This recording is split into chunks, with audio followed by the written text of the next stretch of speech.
Sir ನೀವಿಬ್ರು ಒಪ್ಕೊಂಡಿದ್ದೀರಾ? ನಿಮ್ಮ ಪ್ರಶ್ನೆಗಳು ಕೇಳಕ್ಕೆ ಸರ್ ಕೇಳ್ರಿ ಇಲ್ಲಿ. Unity will continue, sir. The unity will continue. We are together, myself and the President of the KPCC and Deputy Chief Minister, Mr. D.K. Shivakumar, and myself are single. We are in the, you are united, and there is no differences between D.K. Shivakumar and myself.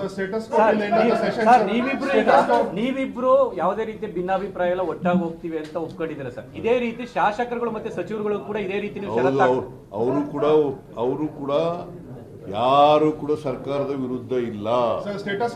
ಲೀಡರ್ಗಳು ಪರ ಇರ್ತಾರಲ್ಲ sir. Assembly ಮುಗಿಯೋ ತನಕ status ಕೋನ sir.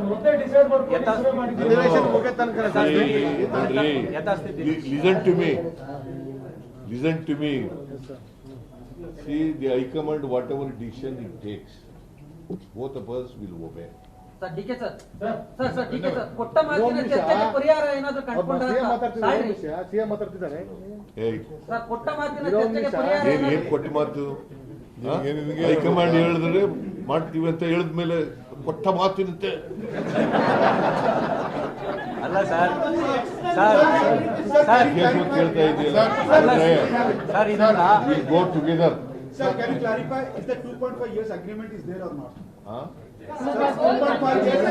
No, whatever High Command tells. So, is there agreement? Agreement is there 2.5 years or not? ಪ್ರಶ್ನೆಗೆಲ್ಲ ನಾವು ಉತ್ತರ ಕೊಡಲ್ಲ. Whatever High Command tells, you will obey it. Sir, at least, You understood it or not? No, I agree. This is my reply to your question. Sir, status quo till assembly is over. ಯಥಾಸ್ಥಿತಿ ಇರುತ್ತೆ sir. ಯಥಾಸ್ಥಿತಿ. See, we go together. There are no differences between me and D.K. Shivakumar.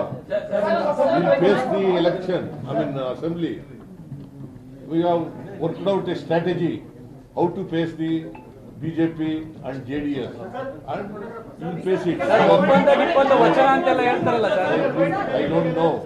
They are telling that no confidence motion will be moved. It will also face it.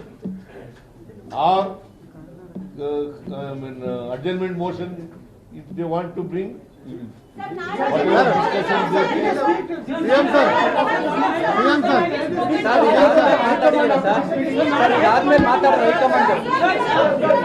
High command ಏನ್ ಹೇಳ್ತಾರೆ ಅದನ್ನ communicate ಮಾಡಿದ್ರೆ breakfast meeting communicate ಮಾಡಿದ್ರೆ sir. ಮಾಡಿ ಆಯ್ತು. High command ಸೇರಿದ್ರಿಂದ you communicate to the high command. Sir DCM sir ಡೆಲ್ಲಿಗೆ ಹೋಗ್ತೀರಾ ಸರ್?